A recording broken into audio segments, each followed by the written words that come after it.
آیا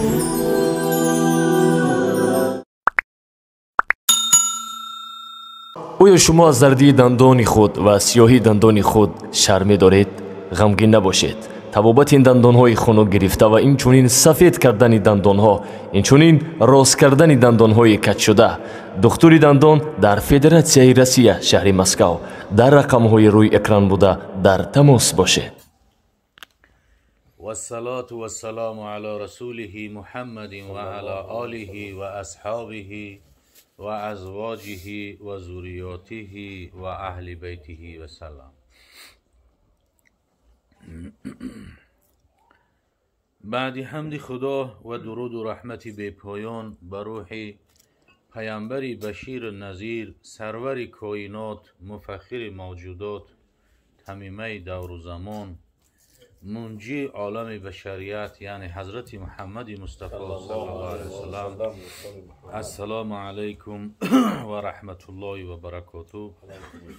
الحمدلله که این بیگاه بسیار بیگاه پرفیض و با برکاتی که در این ساعتهای بسیار، لحظه هایی که پر از خیر و اجر و ثواب و فضیلت هست که ما و شما در این حلقه نشست داریم. اولا دعا میکنیم خاندان برادرمون حکای حاجی را که خداوند دائمای خاندان پرفیض با برکات بگردونه و حکای حاجی را الله ذوالجلال دائما تنصیحت و سربلند و در کسب کار و عمر و جونش برکات عطا فرماید و همه فرزنداش هم خداوند در حفظ حمایش نگهبان باشد. و این طفلکی که باز به دنیا آمده است نامش ماندین طیبه، انشالله که بهترین نام است. طیبه را هم خداوند پای قدمش مبارک بگردونه و در آینده از دامانی طیبه خانم خداوند حافظای قرآن، عالمای ربانی، خادمای شریعت به دنیا بیارد. خداوند جل جلاله در سوره مبارکه شورا آیه مبارکه 49 و 50 بیان میکند که استعذ بالله لله ملک السماوات والارض. خداوند جل جلاله در این آیات بیان میکند که لله ملک السماوات والارض، هر چیزی که آسمان ها، زمین ها، هر چیزی که در عالم وجود دارد همه این چیز ملک پروردگار است. خداوند مالک همه این است، مالک زمین است، مالک آسمان است، مالک کوه ها، دریاها و اقیانوس ها، همه چیزش خالقش فقط الله است. اگر کم ترک آدم به چشم خیرت نظر کند مالک کوه ها فقط الله است. کوه ها چه حکمت دارند؟ خداوند در قرآن را بیان میکند که والجبال اوتادا، کوه ها میخ های زمین هستند. همین میخ های زمین هستند که زمین چی است؟ موازنت چه گم نمیکنه و چپگردان نمیشود. خالق کوه ها الله است. خالق اقیانوس ها و اوکیان ها فقط الله است. آبی را کسی جمع نکرده است. انسان قدرت هیرم ندارد. خالق زمین، خالق آسمان، خالق ماه و کهکشان، آفتاب، سیاره، ستاره، جرم های آسمانی، حتی اکسیژنی که نفس میکشیم خالق فقط و فقط الله است. چیزی را که اگر انسان استحصال کند او را میفروشه. اگر همین هوا اکسیژن هم اگر آدم استحصالش بکنه اگر پولکی میفروشنش. یکی ملک پروردگار است که خلقش کرده است. همه حیوانات و حشرات و آدم و کافر و مسلمان و همه نفس میکشند. اوکیان ها هم خلق کرده پروردگار است. میلیون ها میلیون جوک جاندار در درون همون آبشی است، رزق روزیش هم یا زندگی میکنند. ولی اولی آیت میگه لله ملک السماوات والارض، مالکیت دارد الله ذوالجلال در تمام آسمان ها و زمین ها، هر چیزی که وجود دارد. در دوام آیه مبارکه الله ذوالجلال بیان میکند یخلق ما یشاء، خلق میکند آن چیزی را که خواهد. همین مخلوقای پروردگار حالی هم که عصر 21 است حالی هم تمام نشده است. همین یک کل برنامه هسته، همین درون دریا و اوکیان ها را نشان میده. بعضی جاندار است قدرت خدا مثل خسه، بعضش مثل لویه، بعضش در همون تای آب تاک داره که میزنه. یک مخلوقات پروردگار خلق کردگی است که در تماشای همو انسان حیران میمونه. همو بسیار جای آدمای ثروتمندای کلانی که هستن دیگه از همه بینیوز شدگیان، فقط تماشاشون همو وای دیگه چیز تماشا نمیکنه. دیگه همه دیگه دواده و گیروگیر راست و دروغ و هر چیزی در دنیا وجود داره. او را که آدم تماشا میکنه اعصابش آرام میگیره. برای چی؟ قدرت پروردگار را مشاهده میکنه که چی گونه مخلوقا خلق کردگی است. یخلق ما یشاء. در دوام آیه مبارکه الله ذوالجلال بیان میکند یهب لمن یشاء ایناسا، عطا میکند به بعضی از بنده هاش خداوند فرزند دختر، و یهب لمن یشاء ذکورا، و عطا میکند به بعضی از بنده هاش الله ذوالجلال فرزندی پسر، یعنی هم مادینه و هم نرینه. دختر شدن و بچه شدن وظیفه الله هستی. اگر چنده که امروز طبیبا بعضی چیزا میگن از تجربه هاشون یا اون چیزی میگن، اما مذکر گردانیدن و مؤنث گردانیدن این وظیفه پروردگار است. آدمی است که دویم در طلب، یک همسایه داشتیم در طلب دختر بود، در طلب پسر بود، 7 8 9 دختر داشت، فقط پسر که پیر شد، حتی که با همین ارزو و حواس مرد که گفت همین خداوند یک بچه که میداد همین بوش میکشید و میمردم و هرمون نداشت. اما دخترش ولی در همین خونه زندگی میکنه. خداوند فقط فرزندی نرینش داده است. این در ارزوی دختره. ببین یعنی که دختر شدن و بچه شدن به اختیار ما و شما نیست. این به یگان راه دیگر نداره. یهب لمن یشاء ایناسا و یهب لمن یشاء ذکورا. و بعضی از بنده هاش فرزندی مادینه میته و بعضش از فرزندی نرینه میته. او یزوجهم ذکرانا و ایناسا، یا به بعضی از بنده هاش الله ذوالجلال عطا میکند هم فرزندی نرینه و هم فرزندی مادینه، هر چه عطا میکند. و یجعل من یشاء عقیما، و با بعضی از بنده هاش هیچی عطا میکند، نه فرزندی نرینه و نه فرزندی مادینه. عقیم میشود. حکیم بی فرزند، خوازن بشه کامل. انه علیم قدیر. پروردگار چی است؟ بسیار عالم است و توانا است و قدرت دارد. پس اکنون مفسرها بیان میکنن که الله ذوالجلال بیان کرد که یهب لمن یشاء ایناسا، و بعضی از بنده هاش فرزند مادینه عطا میکنه. میگه مثل حضرت لوط علیه السلام و حضرت شعیب علیه السلام که حضرت لوط و حضرت شعیب همه فرزنداشون دختر بودن، بچه نداشتن. با بعضی از بنده هاش عطا میکند فرزند نرینه. ابراهیم علیه السلام که همه فرزنداش بچه بود. حضرت ابراهیم دختر نداشت، همش بچه بود. با بعضش عطا میکند هم دختر و هم پسر. این کی است که پیامبر عزیز ما و شما محمد صلی الله علیه و سلم که خداوند 4 دخترش داد و 3 پسر، همگی 7 فرزند داشت، 4 دختر و 3 پسر. با بعضی از بنده هاش میگرداند عقیم که هیچی نداره، نه دختر نه پسر، مثل یحیی علیه السلام و حضرت عیسی علیه السلام که در دنیا یگان بچه و دختر اینا نداشتن، هیچی نداشتن. خداوند علیم است و قدیر است. باز مفسرها گفتن که الله ذوالجلال یهب لمن یشاء ایناسا در ابتدای عطای فرزند دختر گفت. یعنی کسی که اگر دختر داشته باشه، دختر با اجر و پاداش و ثوابش نسبت پسر زیادتر است. برای چی؟ تعلیم و تربیت و محافظت دختر مشکل تر است نسبت پسر. در حدیث های دیگر هم زیاد داریم که پیامبر صلی الله علیه و سلم من عال جاریتین حتی یبلغا، هر کسی اگر 2 دختر به بلاغت برسونه و او برو و به تعلیم و به تربیت و شوهر بتاگر، میگه مثل همین 2 انگوش وری بر همراه ما داخل جنت بشود. این قدر فضل درجه داره. بزرگان میگن اگر کسی که دختر داشته باشد، میگه سفر که کرد بر دخترش یک هدیه بیاره، دختر چشم یک اون هدیه ارزان کم که باشه، یک چیزی هدیهش بیاره خرسان شه. میگه حتی که میگه پیامبر صلی الله علیه و آله من کان له صبی فلیتصاب، و کسی که کودک داره با کودکش زبان کودکی قطع گپ زنه. مثلا چخیل کودک زبان شودم کلان مثل کودک میکنه قطعش گپ میزنه، همون خرسند میشه کودک که میگه که اگه مثل ما گپ زده سای با لفظی ما گپ زده سای وقتش خوش میشه کودک. اگر با بچه همین اجر ثواب پاداش داره، ثواب است با بچه اگر با دخترچش میگه همون خیل گپ زنه همچنان ثوابی داره که گویا که از ترس خدا گریسته ایست.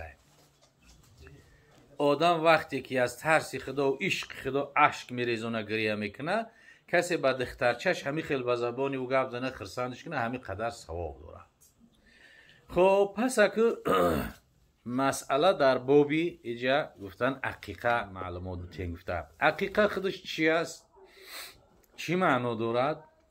چی حکم دارد؟ خب برای کی ضرور است؟ برای کی مثلا فرض سنت واجب یگان چیزی نیست؟ کی کرده می شود؟ چی خیل کرده می شود؟ انشالله که یک و یک همشه معلوماتش بیان میکنیم. عقیقه خودش عقیقه به معنای قطع است. بعضی ها گفتن که موی سری همون طفلک وقتی که قطع میکنه میتراشه همیره عقیقه گفته میشه. بعضی های دیگر گفتن همون گوسفندی را که ذبح کرده میشود همون را عقیقه گفته میشه. لیکن قول صحیح ترش همی است که همون شاهرگویی که در گردن گوسفند وقتی که را بریده میشود قطع عقیقه به معنای قطع بریده میشود همیره عقیقه گفته میشود.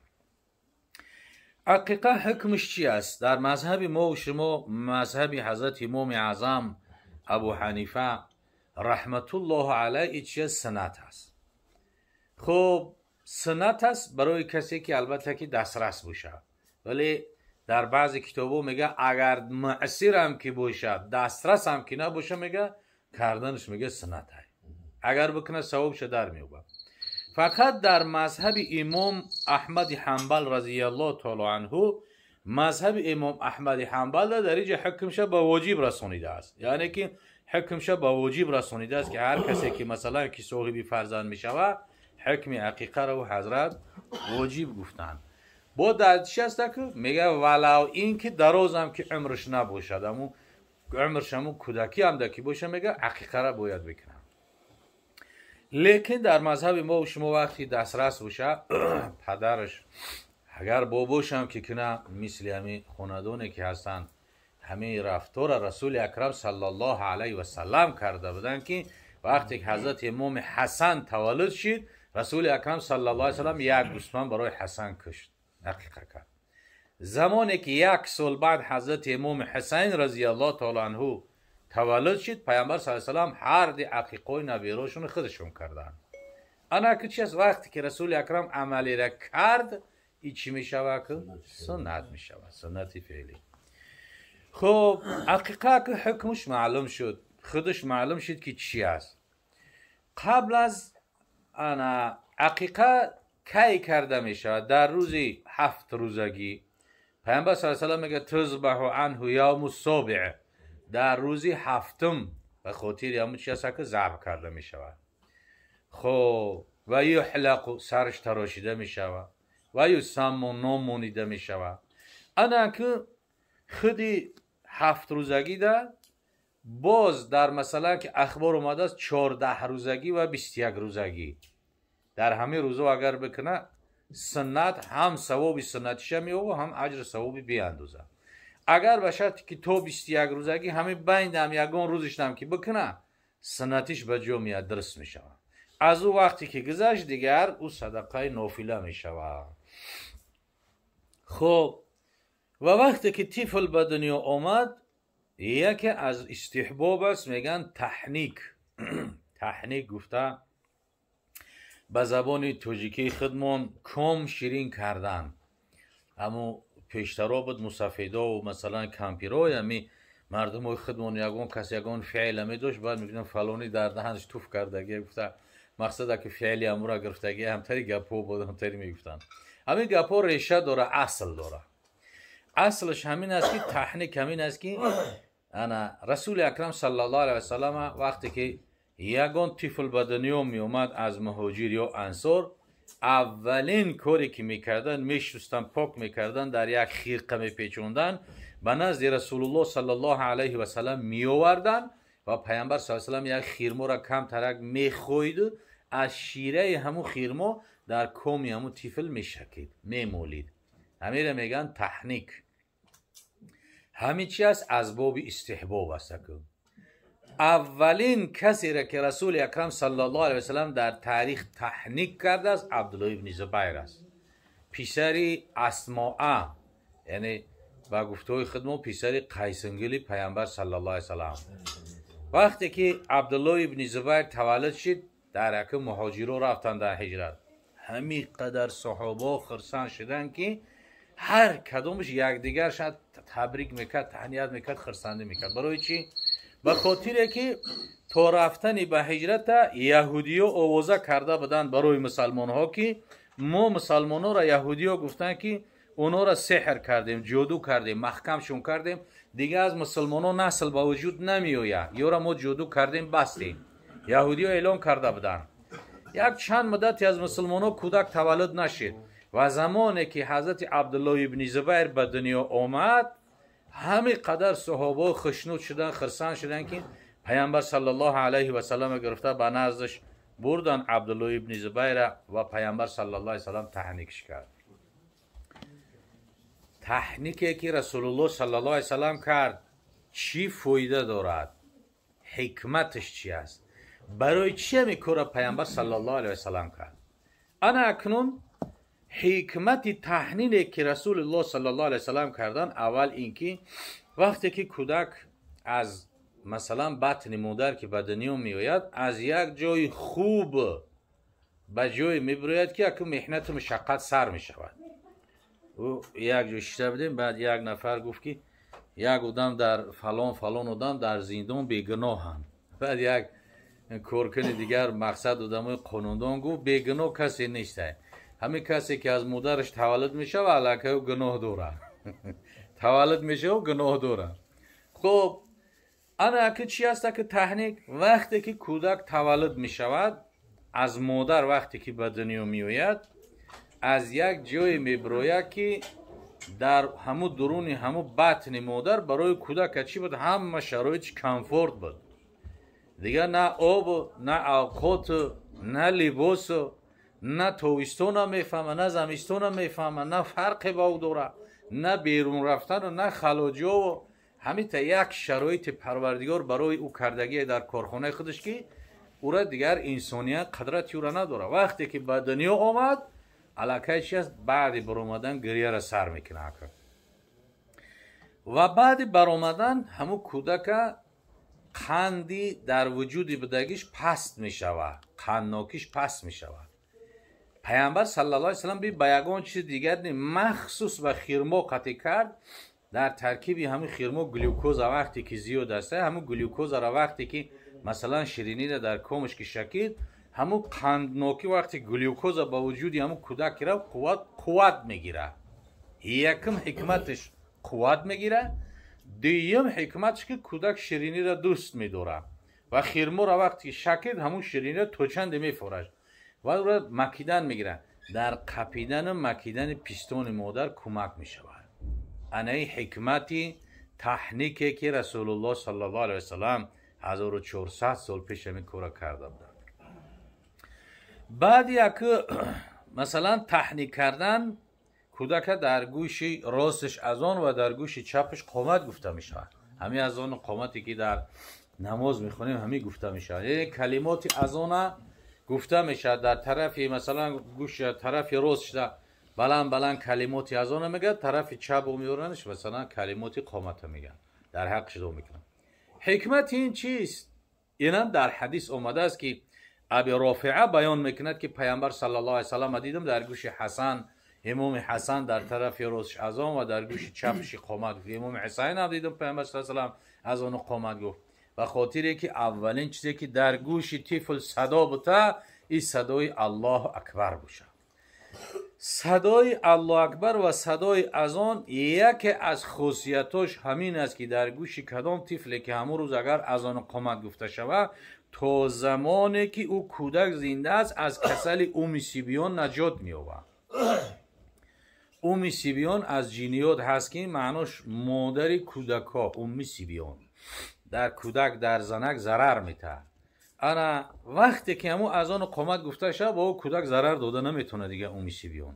تا زمانی که او کودک زنده است از کسل اومی سیبیون نجات می‌یابد. کسل اومی سیبیون در مدیسین امروزه ما به اصطلاح اپیلپسیا میگن. همین کسله اپیلپسیا. ای در لهجه های مردمی شیطان لمش میگن، پریپات که میگن، با چیز دیگر میگن. این چندین نمودها داره همین کسل. از همون کسل نجات می‌یابد وقتی که از آن قامت گفته شود.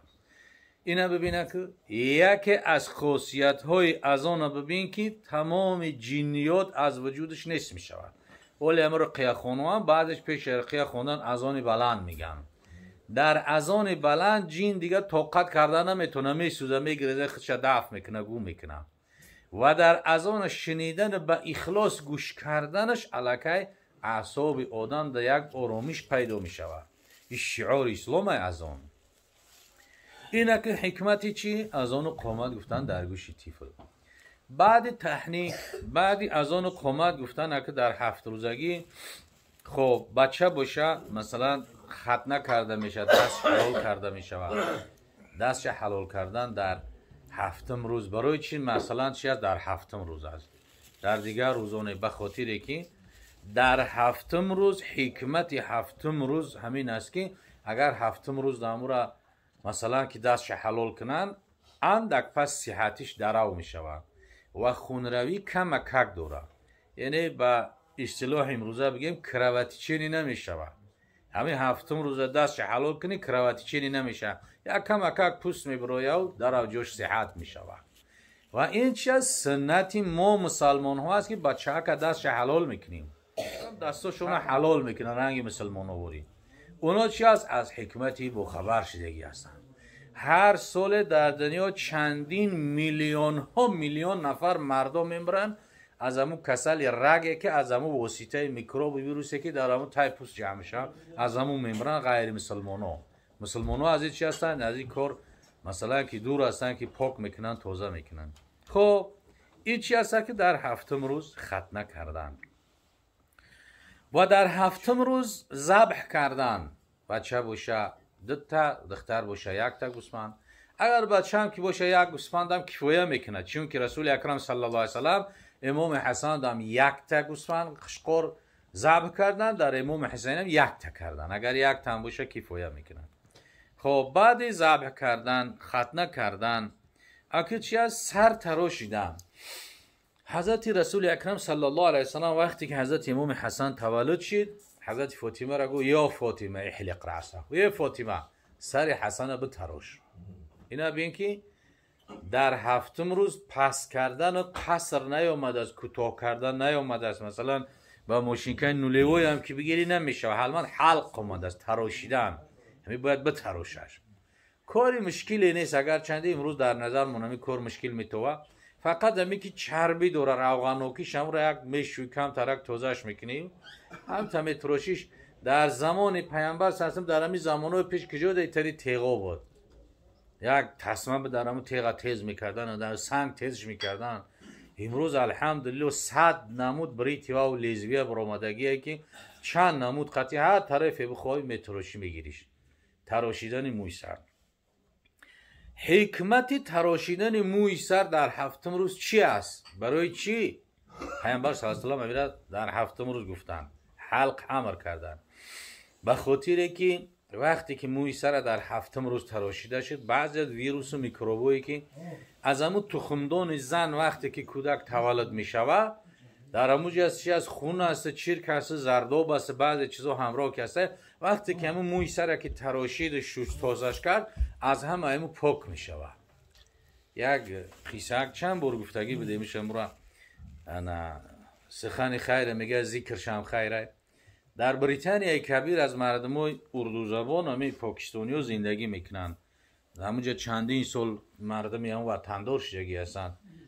باید یک زنه که اردو مسلمان زن کودکش به همون چی میبره؟ یک کلینیک کلونی هم بریتانیا برای نشان دادن. وقتی که میبره نشون میده او زنی که مثلا انگلیچان که یکی به همین کودکو علیم یک سر کردشتگی کودکی مسلمان اوی میکنه میبینه که سرش تازه تراشیدگی های و اصطلاح خودمون میگه لیسی تراشیدگی های. وقتی سر کودک هم میبینه کروش کرده ایسه بعد میگرده سینی زنه که مسلمان که با سطر حجاب بعد میگه که شما هم مسلمانو از تراشیدن سر خبردار شدین. بعد این زنه که مسلمان حیران میشه میگه از چی خبردار شدیم؟ بعد میگه که یک 15 روز پیش یک سمیناری کلان گذاشته بود در امیجا بریتانیا کبیر ده تمام علما دانشمندا از دنیا جمع شده بودن به همین خلاص آمدن که کودک بعد از تولد شدن سرش باید تراشیده شود. فایده هاش همین است که اثبات کردن علما که وقتی که موی سری همون کودک که تراشید 7 روزه را قسمت سیستم عصبی همین کودک تحریک میوبه.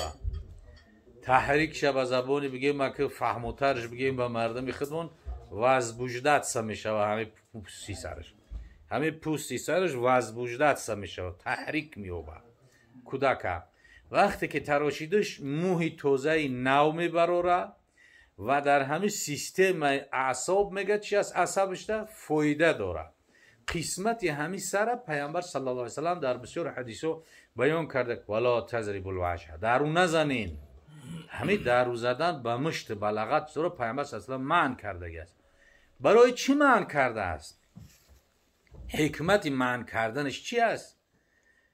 قیمت ترین بهاترین همین با ارزش ترین جوهرهایی که خدا خلق کردگی در سرای. ببین بینایی در سرای یعنی یک کس بگه بیا $100,000 میتونم چشم تبدیل میشه و روزی نمیشه.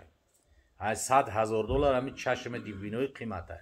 بینایی در سرای، جوهر بینایی، شنوایی در سرای، بویایی در سرای، چشایی در سرای، زبان نطقه در سرای، عقلی که در همینجا سرداری که تشخیص میکنه همه در همینجا میزول از بری بلو بدگی در سر است.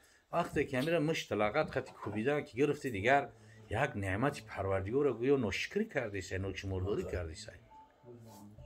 خب وقتی که همیره که تراشید میگه همی مثل هم یک مساج کردگی وری در کار میدروید، در شنوایش بینایش در همش فایده میرسونه. تراشیدن آمدگیه این همین چی است؟ حکمت حلق که پیامبر صلی الله علیه و سلم امر کردگی به تراشیدن. اگه بعد از ختنه و بعد از تراشیدن رسول اکرم صلی الله علیه و سلم امر کردگی هستند که در هفتم روز چکار کنه و یوسم نام نیک نهوده شود. نام نیک کدام نام است؟ ما اگه این سوال پیامبر صلی الله علیه و سلم میپرسیم که کدام نام نیکه، هر کس بپرسیم هر کس هر چیزی گفتن میگیره. گفتن هر کس مده حجت نیست، ضرورت هم نداره. پیامبر صلی الله علیه و سلم در حدیثی که هر بار بیان میکند احب الاسماء الی الله تعالی ما تعبد له، دوست داشتنی نام ها به سوی پروردگار همون نامی هست که در اولش عبد داشته باشه، افاده بندگی داشته باشه. عبد الرحمن، عبد الله، عبد الرحیم، عبد سلیم، عبد حلیم، عبد علیم، عبد غفور، عبد ستار، همین رفتن میگیرده همین نامو. وقتی که اولش عبد اومد در دوامش حتما باید نام پروردگار باشه و صفت پروردگار. اگر نباشه درست نیست. حتی حکم به تحریمش کردگی هستن. مثال در خدمون بعضی همین نامو را میگن که طریق عبد قطعی که درست نیست، مثل عبد رسول. عبد رسول درست نیست، خیلی نام گفتن. عبد رسول معنیش بنده پیغمبر میشه، اون بنده الله هستیم، بنده پیغمبر نیستیم. عبد نبی این خیلی نام درست نیست. عبد خلیل این خیلی نام درست نیست، خلیل میگوره. هیچ کجا نام خداوند خلیل نیامده است که ما بنده خلیل بگیم. خلیل نام خدا هیچ کجا آمدگی نیست. جلیل آمدگی است، عبد جلیل گفته میشه، لیکن عبد خلیل درست نیست.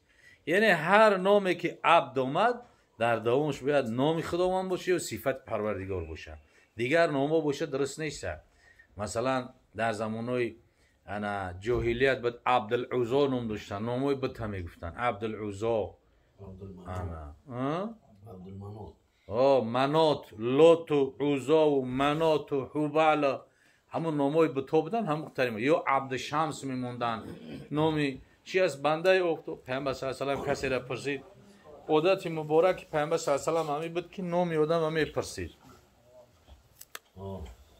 ولی همین سنت در ما کم ترک مثلا در ریواجش کسته شده که وقتی که نمتره محفلو در که میشینیم باید بپرسیم برادر چی نام داره، کی هست، از کجا هستی، در بورش یک معلومات داشته باشی.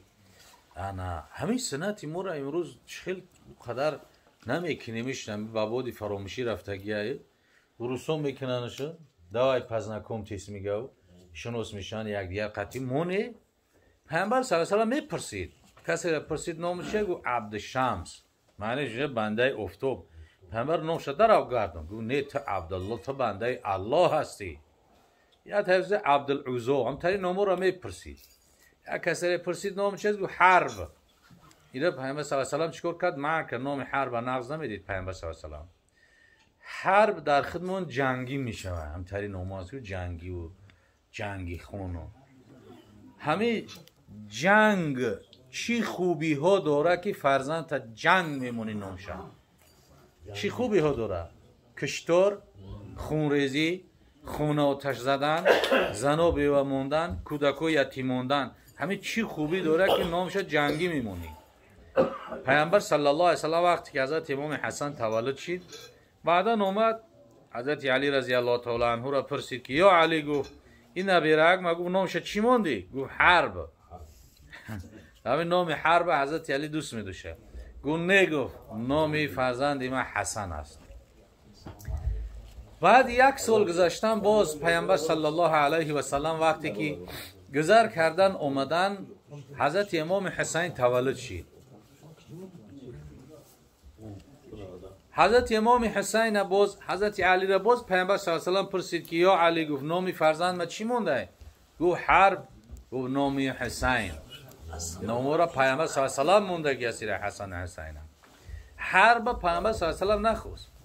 یعنی نام هایی که بعضی از نام ها مکروه است گذاشتنشون، بعضی از نام ها موندنشون حرامه.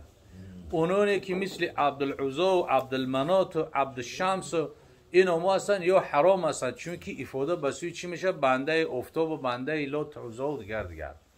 اما نام هایی که در او چی هست که اینه که خوبی ها نداره، همین نام ها هستن. جنگ مثلا مشکل، کسی را پرسید نام چیه؟ گو صعب، مشکل. گو نه، نام تو سهله. در خدمون همین خیلی بعضی از نام های هسته که معناهاشون خوب نیستن. الحمدلله که همین نام خیلی کم شدگی هم بعدی همین صحبت علما یه ناموی بود که نامی بود پرتو. ولی میگذاریم در قطعه مصر نوشتگی پرتوگو، پرتو. این چی هست که نام بچهشم مردک مصر مونده است. این بینده هوا و تیشا و دوست و این همین یک ناموی که اخی بسیار همین نامو در شأن آدم نمیزیبنم. و روز قیامت پیامبر صلی الله علیه و سلم میگه که نامهای فرزنداتون نیکو بگذارین که تا که در روز قیامت به نامهاشون و نامهای پدرشون او چی هست که خوانده میشود.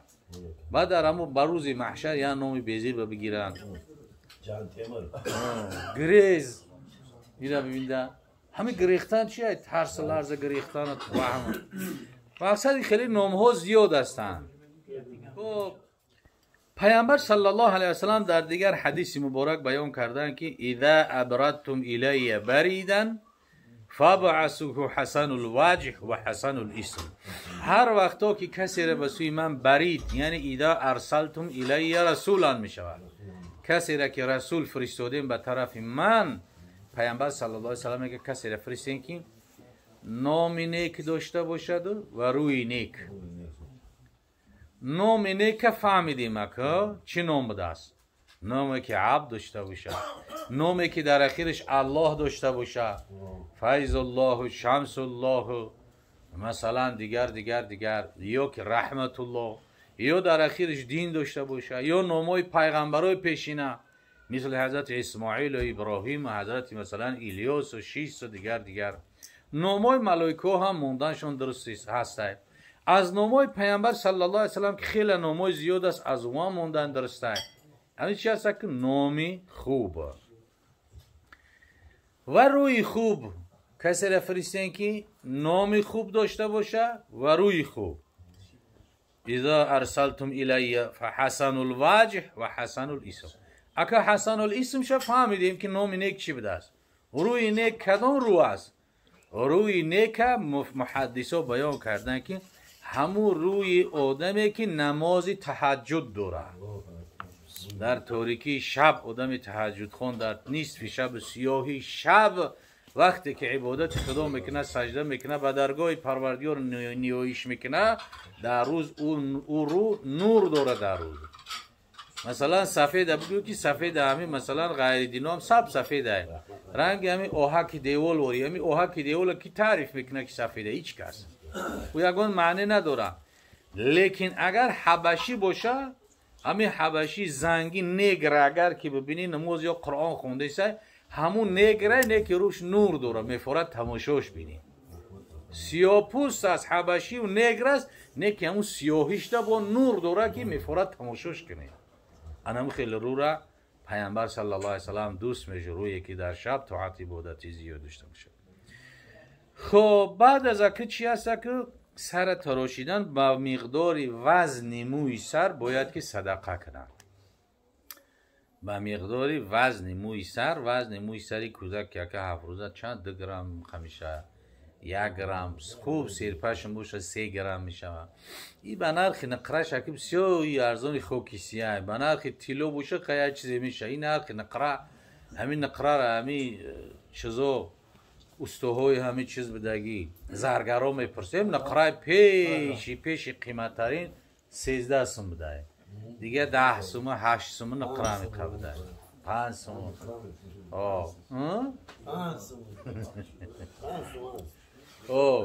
مثلا در ما به ارزشه، نقره چه ارزشی ندارم. با وزن همو باید که چیکار کنم؟ موی سر تراشید صدقه کنم. خب انا که بعد از تحنیک، بعدی از اون قومت، بعدی ختنه، بعدی نام نیک موندن، بعدی سر تراشیدن، خب چی مون دیگه که وقتی که همه یورا کرد به جا آورد که دورانی طفولیتش سر می شود.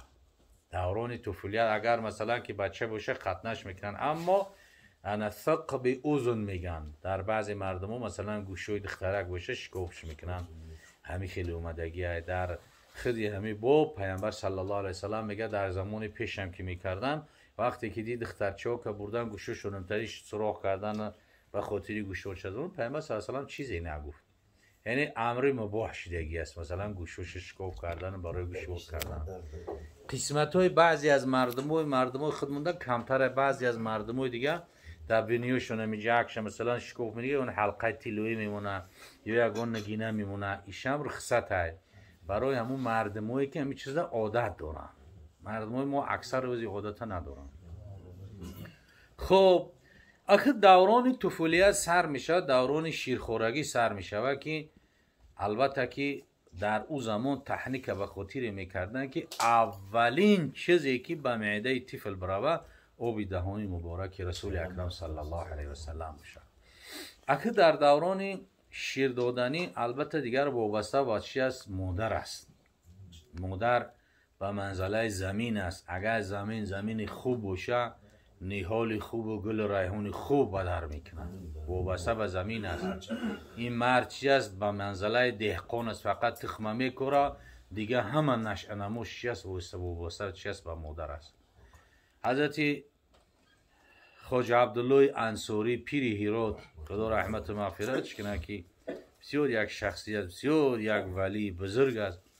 حضرت وقتی که بسیار مشهور شد، بعد مادرش پرسیدن که همین عبدالله خواجه عبدالله انصاری چی گونه هست که همین به همین درجه رسید؟ مادرش گفت که زمانی که گفت من حامله شدم، باردار شدم به همین عبدالله، به خود عهد کردیم که هرگز لقمه شبهه به دهان نبرم. در دوام 9 ماه یگان لقمه شبهناک به دهان نبود. که لقمه در او زمان با الحمدلله که خیلی خیلی پاک بود، مهنت حلال داشتن. امروز در همین لقمه باید که ما و شما احتیاط داشته باشیم.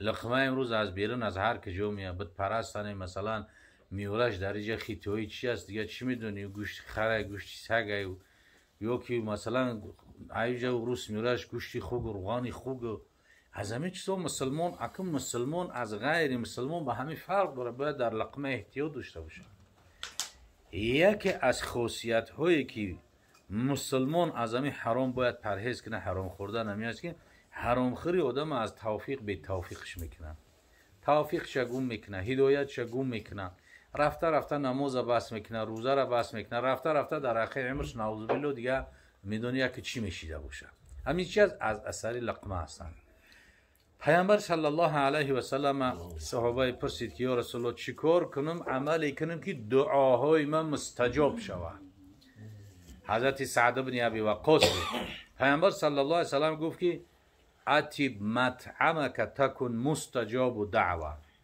طعام میخوردگی تا پاک کن حلال کن تو مستجاب دعوات میشه همین طعام میخوردگی تا از وجه حلال بخور دعای تو مستجاب میشه همین قدر حلال خوردن چی از ضرورت داره اگه چی از مادرش گفت که در دوران حاملگی هرگز لقمه شبهناک به دهن نبردم و وقتی که خواجه عبدالله انصار گفت مادرش که تولد شد به خود عهد کردم که هرگز پای بی طهارت شیرش نتم ببین پای بی طهارت هرگز شیرش ندادم میگم نصف شب هم که گریه میکرد طهارت میکردم بعد بسم الله الله اکبر گفته بعد شیز پیستونا در دهنش میگذاشته میگه اکی مادر که در دوران حاملگی لقمه شبهه استفاده نکنه تهجد بخونه قرآن بخونه نماز بخونه در دوران شیرخورگی هم پای به طهارت شیر بده البته که فرزند دیگه یا ولی میشه یا مفسر و محدث میشه یا فقیه میشه یا دوست خدا میشه و ثمرش همین میشه لیکن در همین باب تقوا و پرهیز امروز خیلی یک داغ روز است در ما و شما که دیگه مردم هر چی که خوردن میگیره از همین باید که ما و شما خیلی خودمون نگاه کنیم که چی میخوریم لقممون از چی است استحصالی کجا هست همون سستاوی همون را ببینیم که در ترکیبات همون چی داره ببینیم که در سستاوش یکون چیزی حرامه او را نخریم او را نخریم استفادهش نکنیم خب همه چی هست که به همون تفلک تاثیر داره اگه هزمی خیل مادر بعد شید چی خواجه عبدالله انصار و در دوران حاملگی و دوران شیرخورگی کودک هر چیزی که در اطرافش میشوه از همون بخبر میشوه در همون تاثیر داره برای چی است که میگه زنک در حالت حامله داری در حالتی که شیرده هسته هم زنک همون را احترامش بالاتر است جنجال کردن خرخشه کردن دعوا کردن و دشنام حقارت کردن تأثیری همون در طفل میرسه که به خاطر که اگه تعلیم تربیه کودک مثلا امروزه قانوندانا امروز و همه خلاص آمدن در دنیا که کودک باید از 7 سالگی تعلیم تربیه شروع کنیم 7 سالگی دا بعد مکتبش میبری 7 سالگی دا بعد خوندن یادش میتی و نوشتن یادش میتی اما در همین تجربه در همین عمر کوتاه ما دیدیم که 5 ساله کودک کل قرآن از یاد میدونه 7 ساله نه 5 ساله کل قرآن از یاد میدونه هر یک ورقش میدونه با کدام آیت سر میشه با چشم سر دیدی 5 ساله کودک بو علی سینا را پرسیدن شیخ رئیس پرسیدن که از کی شروع میشه دورانی مثلا که تعلیم تربیه کودک او گفت که از روز تولدش سینا گفته است از روز تولدش بعضی از 2 سالگی گفتن بعضی 5 سالگی قانونای امروزه جهانی 7 سالگی میگه اگه اسلام چند سالگی میگه چی میگه اسلام به ما و شما توصیه میده که کودک دوران تعلیم و تربیتش وقتی که به دنیا نیامده است باید شروع کنیم به